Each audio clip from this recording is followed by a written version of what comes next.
Halo semuanya, pada video kali ini kita akan membahas mengenai 7 habits atau 7 kebiasaan baik yang dapat mengubah hidup kita menjadi lebih efektif, produktif, dan juga seimbang. Konsep ini dikembangkan oleh Stephen Covey lalu disederhanakan oleh Sean Covey agar lebih mudah diterapkan dalam kehidupan sehari-hari, terutama bagi para remaja dan juga mahasiswa seperti kita. Oke, yang selanjutnya kita akan membahas satu persatu dari 7 habits tersebut.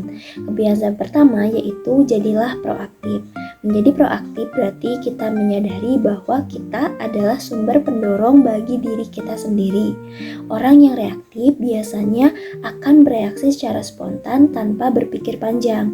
Ibaratnya itu seperti kaleng soda yang dikocok, mudah meledak ketika ada tekanan sedikit saja. Nah, sebaliknya, orang yang proaktif itu tuh seperti air, meskipun diguncang ataupun dikocok, ia akan tetap tenang, stabil, dan juga terkendali.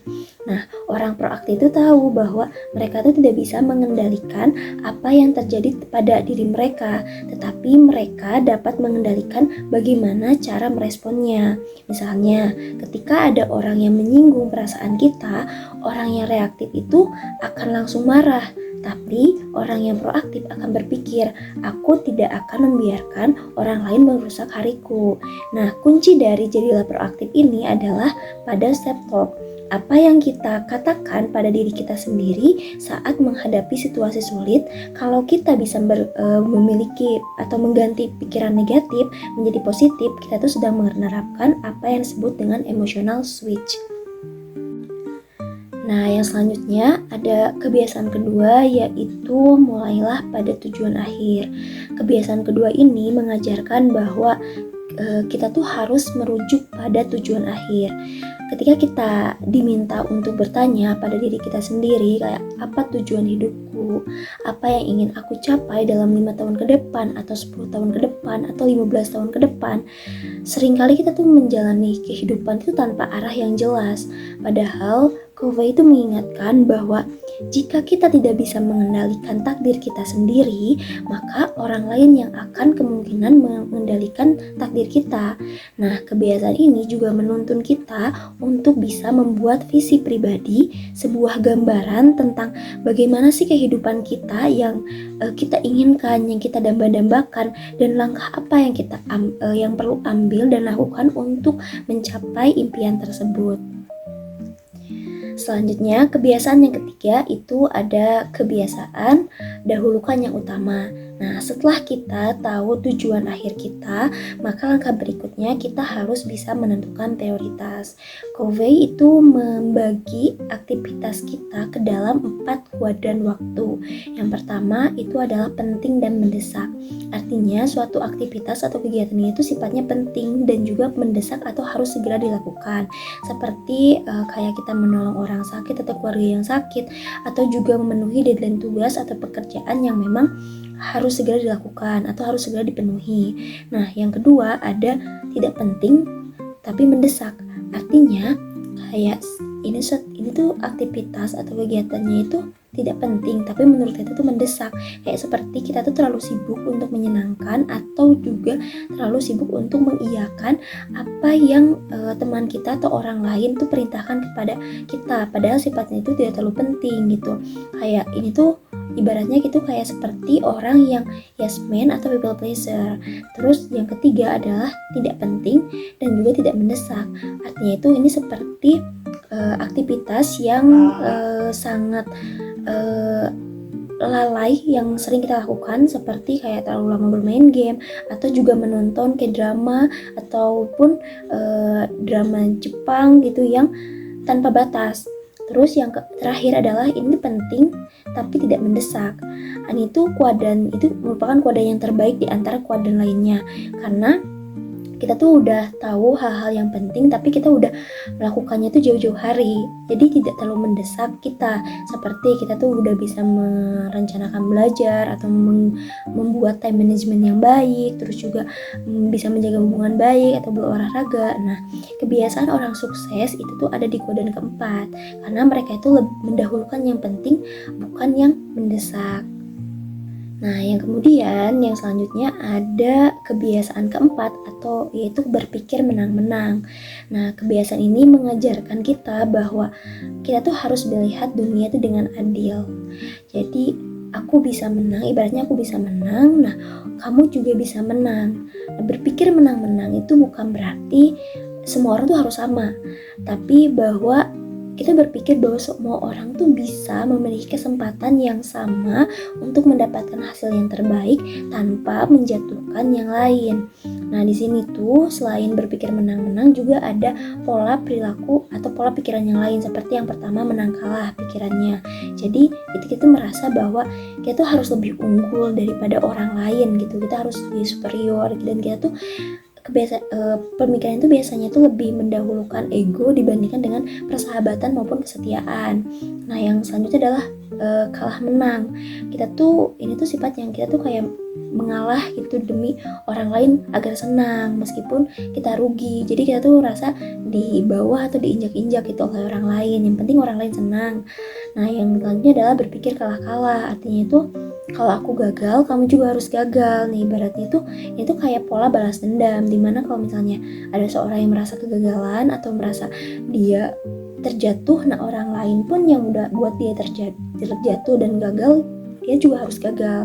Nah, orang yang berpikir menang-menang itu justru membangun kerjasama yang saling menghargai dan juga menguntungkan. Jadi bukan hanya egois semata. Oke, yang selanjutnya adalah kebiasaan yang kelima, yaitu kebiasaan memahami dulu baru dipahami. Ini tuh artinya kita kan punya dua telinga juga satu mulut, yang artinya itu lebih baik kita tuh lebih banyak mendengarkan dibandingkan banyak berbicara. Nah, memang di kebanyakan orang atau sebagian orang mungkin ya mereka tuh sudah belajar untuk mendengarkan, tetapi tidak untuk memahami. Jadi mereka itu hanya untuk mendengarkan tapi untuk membalas. Nah, Covey itu menyebutkan ada berbagai jenis gaya mendengarkan yang buruk, seperti kayak mengawang-awang, terus pura-pura mendengarkan, terus juga mendengarkan selektif, atau juga lebih berfokus pada diri kita sendiri. Nah, kebiasaan kelima ini mengajarkan bahwa kita tuh harus mendengarkan dengan penuh empati, yang artinya kita tuh bisa memahami perasaan dan juga sudut pandang orang lain sebelum kita meminta orang lain itu untuk memahami diri kita. Nah, teknik sederhana yang bisa kita lakukan untuk menerapkan kebiasaan ini adalah dengan cara paraphrasing dan juga reflecting konten, yang artinya itu kita dapat mengulang inti ucapan dari orang lain untuk menunjukkan bahwa kita ini tuh benar-benar mendengarkan dan memahami apa yang orang lain katakan, atau inti dari pembicaraan tadi yang kita obrolkan tuh kita tuh paham gitu maksudnya apa. Kemudian ada kebiasaan yang keenam, itu adalah wujudkan sinergi.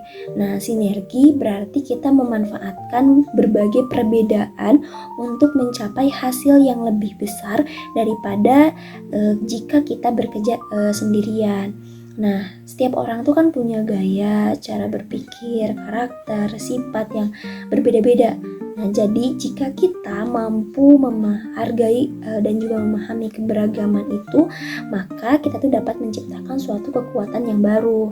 Namun, biasanya ketika kita berusaha untuk mewujudkan sinergi, ada 3 hambatan utama yang muncul. Yang pertama itu ketidaktahuan, artinya itu kayak kita tidak tahu gitu potensi orang lain, jadi kita tuh asal ngejudge aja. Terus yang kedua, klik atau ada kelompok eksklusif, atau kayak sekarang tuh zamannya tuh dikenal dengan kata circle.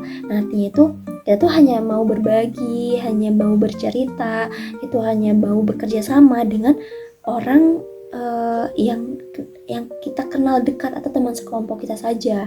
Terus yang ketiga adalah prasangka. Jadi kita tuh lebih sering menilai tanpa mengenali lebih dahulu. Jadi kayak kita tuh sudah punya pandangan, seperti contohnya, oh dia dari suku Batak yang biasanya tuh kan nadanya tuh wataknya tuh keras, jadi kita berpikir bahwa orang itu kasar, padahal aslinya kalau kita mengenal lebih dahulu, tidak semuanya dengan watak keras itu bakal kasar.